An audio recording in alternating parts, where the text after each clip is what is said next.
Rasulullah berkata kepadaku, tutuplah wajahmu dariku, agar aku tak melihatmu, jauhkanlah dirimu dariku, karena itu mengingatkan aku pada pamanku yang wafat. Aku lalu selalu menjauhi tempat-tempat di mana Rasulullah ada, agar beliau tak melihatku. Aku terus begitu sampai Allah memanggil Rasulullah.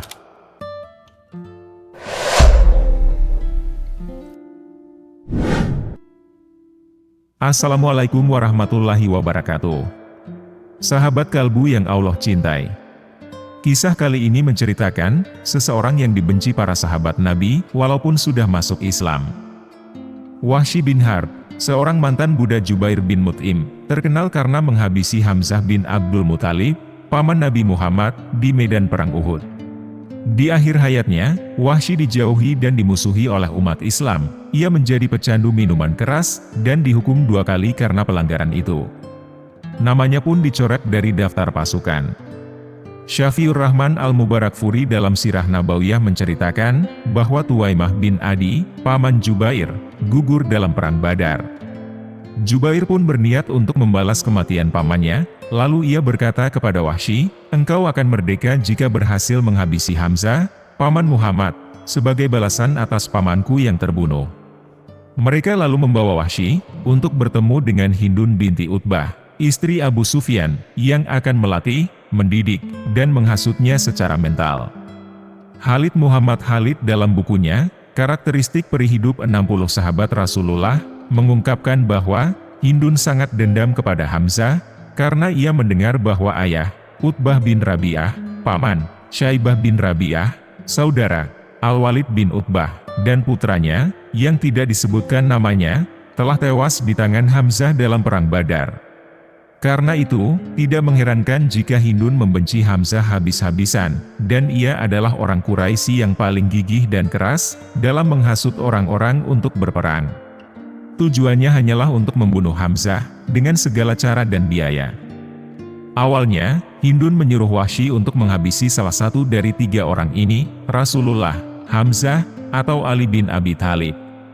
Tapi Wahsy berkata, "Aku tak mungkin bisa mendekati Muhammad, karena sahabat-sahabatnya selalu menjaganya dengan setia, sedangkan Ali sangat waspada di medan perang. Tapi, Hamzah sangat ganas sehingga, saat berperang, dia lupa melihat sekelilingnya, dan mungkin aku bisa melukainya dengan tipu daya, atau menyerangnya saat lengah." Sahabat kalbu yang beriman, Wahsy, yang dulunya adalah prajurit di negerinya, mampu menganalisis keadaan lawan-lawannya. Ia pun sepakat untuk menghabisi Hamzah sebagai targetnya. Hindun berjanji akan memerdekakannya, jika berhasil menyelesaikan misi ini. Hindun lalu menghabiskan hari-harinya dengan menggembleng dan menghasut Wahsy, serta mengucapkan kata-kata kasar dan benci kepada Hamzah, dan merencanakan peran yang akan dimainkan oleh Wahsy. Hindun juga berjanji akan memberikan kekayaan dan perhiasan yang sangat berharga kepadanya. Saat berbicara, jarinya yang penuh dendam memegang anting-anting permata dan kalung emas di lehernya. Lalu dengan mata yang berbinar-binar, dia berkata kepada Wahsy, "Jika engkau bisa menghabisi Hamzah, maka semua ini akan jadi milikmu." Kerinduan akan peperangan yang akan datang itu menggoda Wahsy, dan pikirannya pun terbawa oleh imajinasi. Dia menghayalkan lembingnya yang menembus dada Hamzah dan membebaskannya dari perbudakan. Dia juga mendambakan perhiasan-perhiasan yang menghias leher, dan jemari istri pemimpin dan putri tokoh Quraisy tersebut. Hari demi hari berlalu, dan peperangan semakin mendekat. Wahsy pun bersiap-siap untuk menuju medan laga. Pada zaman Khalifah Muawiyah bin Abu Sufyan, Wahsy menceritakan kisahnya menghabisi Hamzah bin Abdul Muthalib, kepada Ja'far bin Amr bin Umayyah Dhamri, dan Abdullah bin Adi bin Hiyar. Ja'far mengatakan bahwa saat mereka berdua duduk bersama Wahsy, mereka bertanya, "Kami ingin mendengar dari mulutmu sendiri, bagaimana engkau berhasil menghabisi Hamzah?"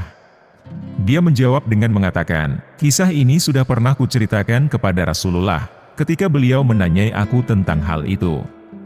Aku adalah budak milik Jubair bin Mut'im, yang nama pamannya, Tuwaimah bin Adi, gugur di perang Badar. Saat Quraisy menuju Uhud, Jubair berkata, engkau akan merdeka jika engkau bisa menghabisi Hamzah, paman Rasulullah, sebagai balas dendam atas pamanku.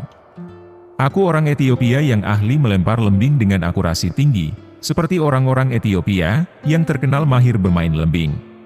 Aku jarang gagal mengenai target. Aku ikut berperang bersama yang lain, dan ketika kami bertempur melawan Muslim, aku segera mencari Hamzah. Aku melacaknya, hingga akhirnya kulihat dia di ujung barisan. Bertubuh kekar dan berdebu, dia seperti unta coklat, mengayunkan pedangnya dengan ganas, sehingga tak ada yang mampu menghadangnya.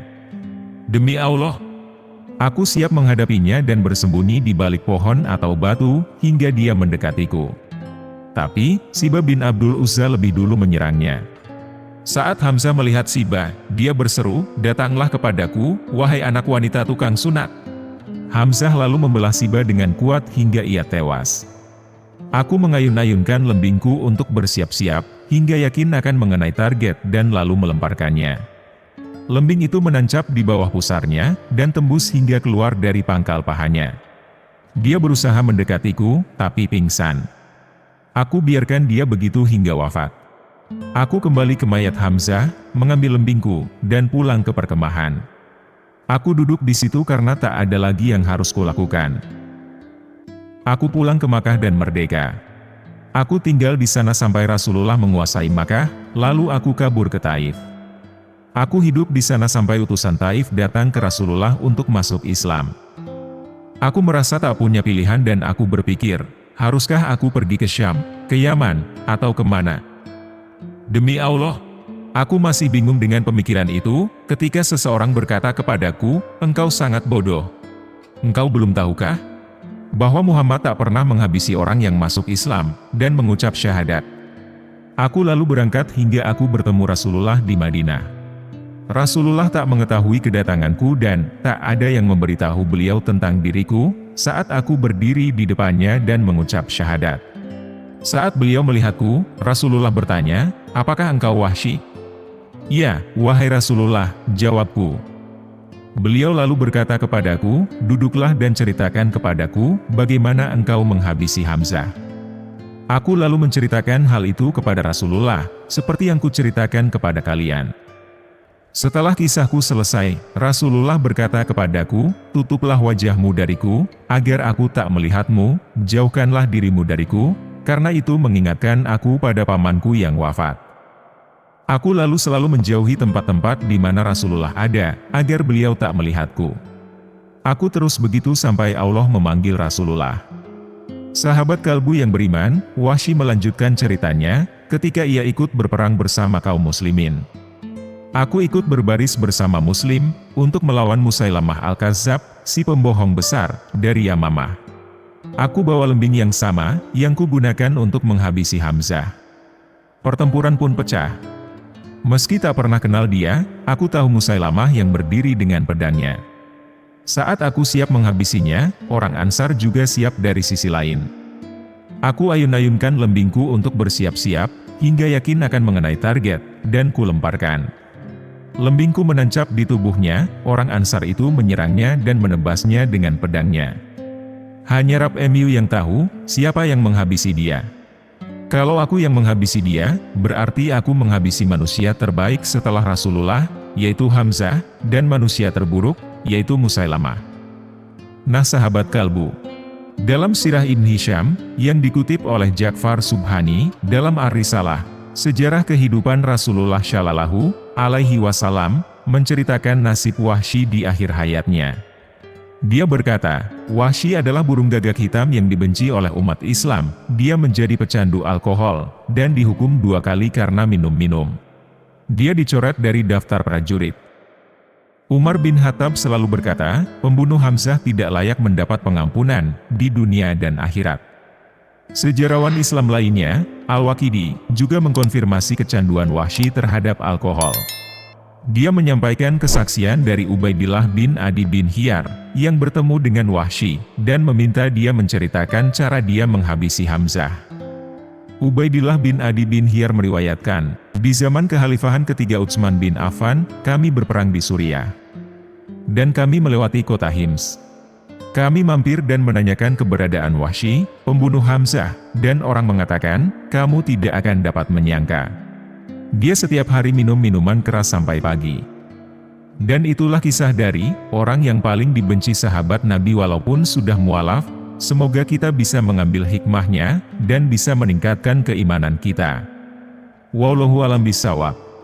Terima kasih sudah menonton video ini sampai akhir. Jangan lupa like, komen, dan subscribe channel Ruang Kalbu. Wassalamualaikum warahmatullahi wabarakatuh.